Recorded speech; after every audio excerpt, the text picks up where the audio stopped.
there's not going to be much handshaking for a good while. So, so I think by next year we might be, be at that point. Yeah. Yeah.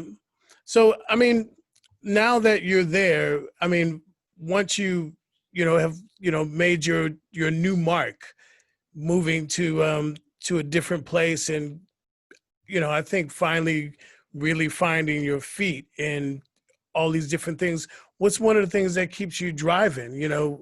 How do you, how would you kind of describe what's driving you? Well, a couple of things I think, as I've gotten older, obviously your dreams change, right? And I think that the dream, I believe that I'm living the dream now. Yes. But I don't feel like I've compromised. I feel like the dream changed. You know, I I was living in Nashville and I was playing music. I was actually working on my first solo record when I met a woman who happened to work for Ford Motor Company, and we hit it off, and she said, if my career is going to go anywhere, as an automotive engineer, eventually I'm going to have to move to Detroit. And I'm like, I can play funk in Detroit, sure.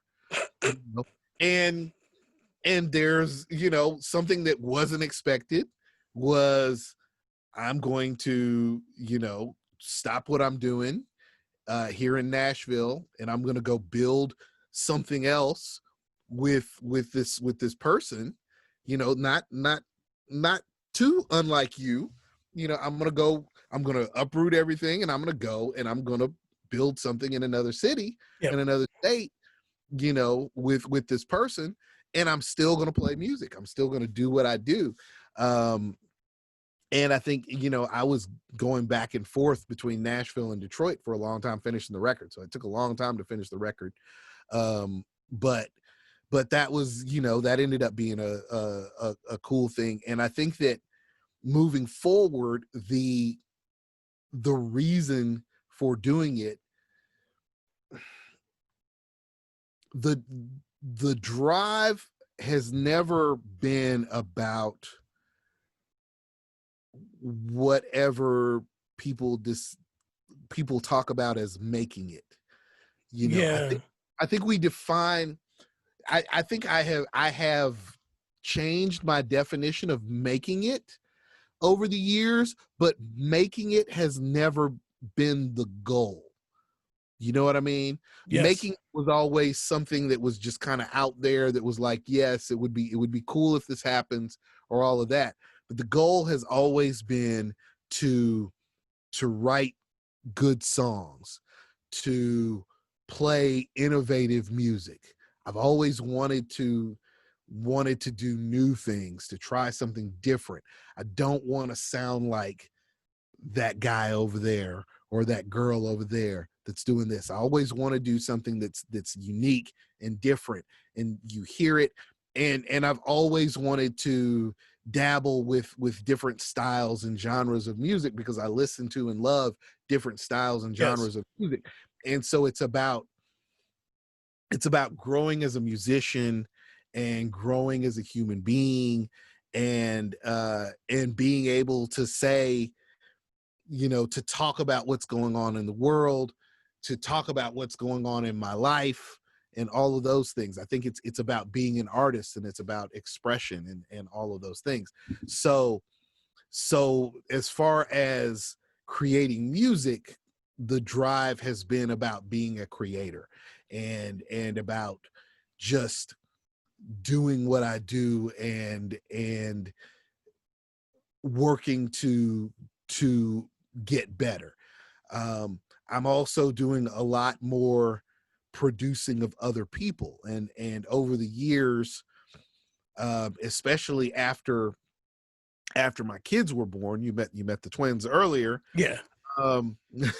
After they were born, that kind of changed everything. I was really 2012. I dropped my last full-length album in 2012, and the Book of Jonah was going to be the record that was going to push us forward, and we were going to start doing a lot more live shows, and was really going to rededicate myself to myself as an artist.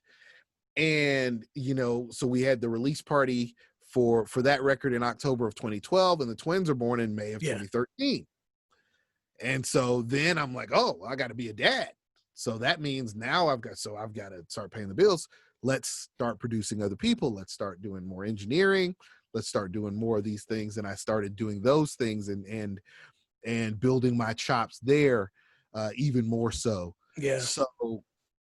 So now I'm at this point where I'm still doing a little more, and I think that's one thing that the quarantine has done for me, is allow me to be a little more introspective and think about what's important to me.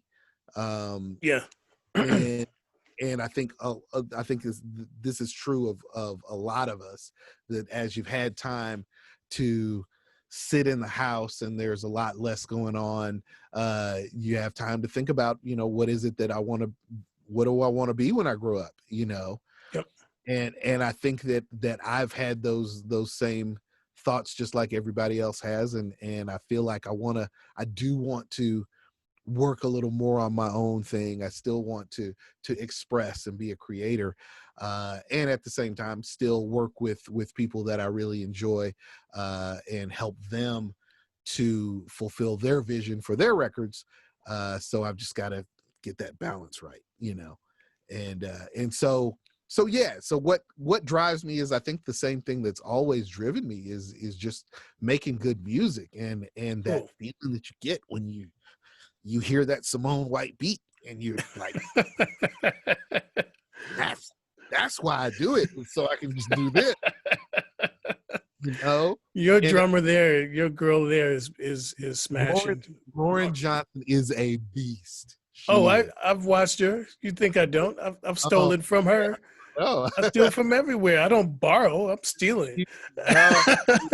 Borrowing is like, I'm gonna bring it back. I'm like, no, I'm gonna make this mine.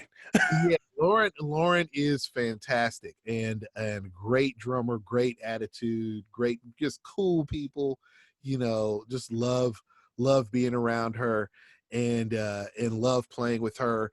And the thing that we don't have is, I don't have the space to put her drum kit here, so we end up we have to go out to a place to get her drums. And so luckily the place we rehearse, Next Wave Media Lab, that is owned by my guitar player Steve Caldwell. Yeah. We can cut drums there, and we do things there, and so we were gearing up for a huge assault so that we could play live music.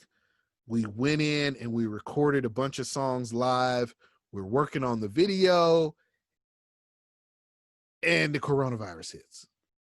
Yeah. I remember we talked about that whole thing. I even told my wife, I said, this big thing under wraps, and I'm gonna be part of that. I'm gonna help, I'm gonna do my production thing from here. I'm gonna, I was putting on my Superman cape. I was like, all right, I'm ready to go. And then and it's like, wow, everything comes screeches to a halt, and the filmmaker who's working on that with us, his mother got COVID-19.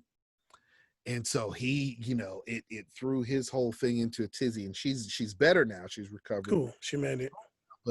But it just, that threw everything off, and everything now is just in disarray. And so now it's about, as things are starting to open up, it's about laying everything out and figuring out what are the priorities, what's supposed to happen, what's going on here, finishing this project, starting this new project, all of that. We're starting to pick up the pieces of projects that were stunted because of the quarantine. Yeah. And over here, I don't know what's happening in Australia. Over here, some places kind of came out of quarantine a little too early. And so some of It's the happening here now. cases are starting to spike up. It's sunshining and it's getting a little warm. Everybody's sick of being inside. Like you guys were quarantined in the summertime, right? No, no, Or no. it It's was fall, cold. It's fall cold. there. It was fall Cold. there. Okay.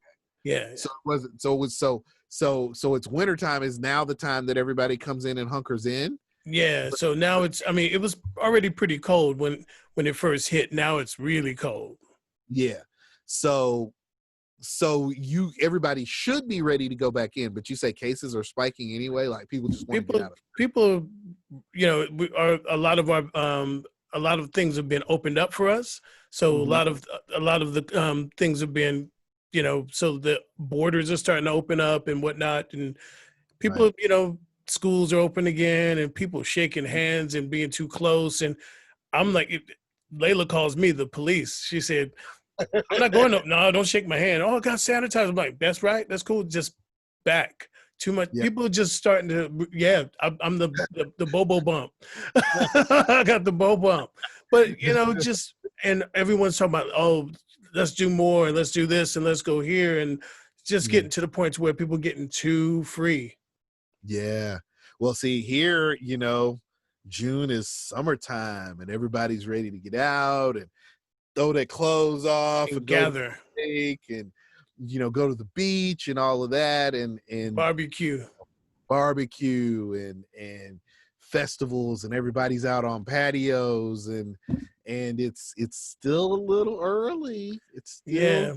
It People hasn't seem gone like they away. just kind of forgot. And I'm going, I don't want to sound like I'm some freak, even though quarantine was like, I didn't get scared because I live in isolation most of the time. Yeah, I'm a yeah. loner. I don't I'm kick it with too many this is people. this is usually where I am, right? So Yeah. quarantine, the thing that quarantine changed for me is that the kids were around more. That was about it.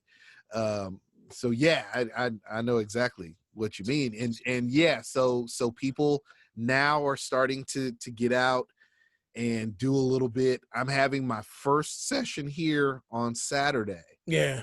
There's going to be two people here. It's not it's not quite big enough to really distance, but we won't No. be close. We won't be hugging and any of that stuff, and they do a pretty good job of isolating themselves. So I think we'll be good, but it's like it's a different kind of thing. What do you do? Do you open back up? Do you start going out and venturing out, or do you say, let's wait? I think still got to remain a bit chill, but what you're doing is cool. I mean, like I've had one or two students in, and I might do that, my filming my broadcast from the studio this weekend. So I'm Hmm. still kind of going, people, and one new person I haven't met, so it's going to be like this new freestyle thing I'm going to do. And the keyboard player slash trumpet player, I haven't really kicked it with yet. Oh, cool. Oh, I don't have any regular dudes. You know me. I'm I'm on my own. If I can't play it, I'll get you to play it or someone else to play it or whatever. I don't have a band no more. So it's just going to be an experiment. So something like that. But so going forward for you, I think the thing is, what I've been seeing is the new stuff is cool that you're kind of changing the direction, and I'm looking forward to, yes, being on more of that and Yeah. influencing and pushing you. But I Yeah. think I think it's time for that. I mean, because there's so many indie artists and such. It's great to see someone that I really believe in, because Mhm. I'm one of your greatest promoters. If not, you know, I don't think anyone can handle what I do. I'm totally behind you. Well, and I appreciate that. I think, for me, a lot of it is, I have, if they had such a diagnosis when I was a kid, they would have said I was attention deficit disorder, and You never told me that until the other day. You I, said a little yeah, something about it. I just got, I've just always got multiple projects happening. Same here. Yeah, you do, but you I don't know. If the grass is always greener on the other side. I always feel like I have to get things. I have to get to the point where I'm getting more things, more. and I think this is really what it is. I have to prioritize my music a little bit more, and I think that's where I am now, and that's what's different over the past year and a half, 2 years, that wasn't quite that way when the twins were small, Yeah. and it made more sense for me to produce other people, versus getting, doing my own thing Running and around. running around and spending my money recording my thing versus recording for somebody else and having them pay me. Those kinds of things are different. True. And so, as a dad, your priorities change.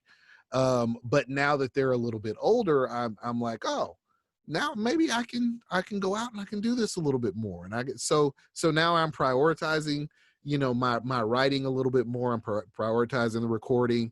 I have a lot of tracks that you and I have done, and that I've done with a bunch of people, that now are becoming more of a priority, that have to get finished. And I think Run is one of those songs that has just been around for a long time, but and atypically a long time, Yeah. compared to some of my other songs. But also, this is just one of those tracks that, like, just had to get knocked out and had to get finished. And I've got other stuff like that that's like, it's ready. We just need to go in and tweak it, knock it out, and get it there. So priorities are changing, and I think that's one thing, is that being cooped up in here, I do feel like I need to express myself a little bit more, and I need to Cool. express myself through music a little bit more, as opposed to coaching other people and things like that. So priorities are shifting, and all of that. So what I'm saying is that this will be, you're coming out of the whole lockdown will be your next phase as well. It's Well, true. now you've had this kind of process of thinking of what's the next step and what's going to be. And I think it's been a point for me too, just simplifying things and going, what do I need, Mm. and what is it really that's making me happy. And I think I've had a moment of looking around and just going, okay, this is what I need, that's what I need, and this is simplifying. And that sounds like even your new plan is simplifying. I think so. And it's difficult because at a certain point, um people want more Yeah. from you, in different ways. And I think that there's that tug of war between, I need to simplify things for myself, for my own peace of mind, versus I need to give people more as well. So there's a balance. But I think I think you're right. I think that creating some sense of simplicity, and I was talking about Stephanie earlier, Yeah. and she was saying, Corona, she's like, this lockdown is exactly the way I should be living my life. It's like, I am motivated to do what I want to do today. I don't have to be anywhere.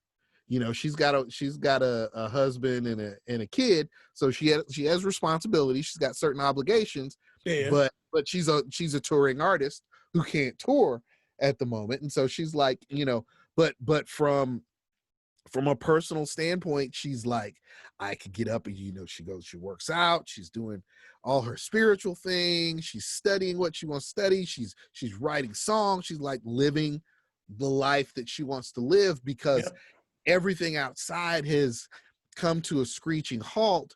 And we're all now in this thing of like, what is essential? Like you said, you know, we've had to narrow everything down to the essentials of life. And you talk about the essential workers, and who Yeah. is it essential to us having a normal, quote unquote, normal functioning society. So there's certain people that just have to get out and be there every day. And the rest of us are I like, smile and wave at them. Remember, you probably yeah, saw a post I was saying I'm on the bike and I'm waving at bus drivers and stuff. Just like, what's this dude's problem? exactly, but it's like, but now this has brought everybody back to this point of like, so what is essential? What is essential for you?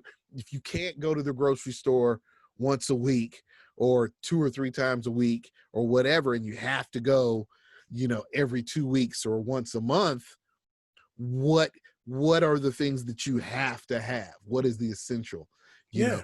Who are the people that are essential to your life? All of this. I love the fact that with quarantine, I've gotten in touch with a lot of friends that I haven't talked to Yep. as much in a long time, because everybody's got a little more time on their hands. Oh, let's touch base, and have some long, conversations, stuff Well, like you that. notice your number ended up in my phone. Yeah, You got a random text from me. yeah, and I'm like, how are you texting me from across? Okay, you texting me from across the world. That's cool. I'm not mad at you. Yeah. And I've got I've got Great. a good service where all that stuff is set up so I can communicate. Yeah, It that's keeps me working with other people in other countries. But so I just went, I should just say hello to him. So that's been very essential to reach out oh, to people that are very, much it. relationships. Yeah. The Yeah, real deal. But yeah, listen, yeah. so Yeah. what we should do is we should probably do a small part 2, but we Mhm. should wrap this one up and do a small part 2 of the now.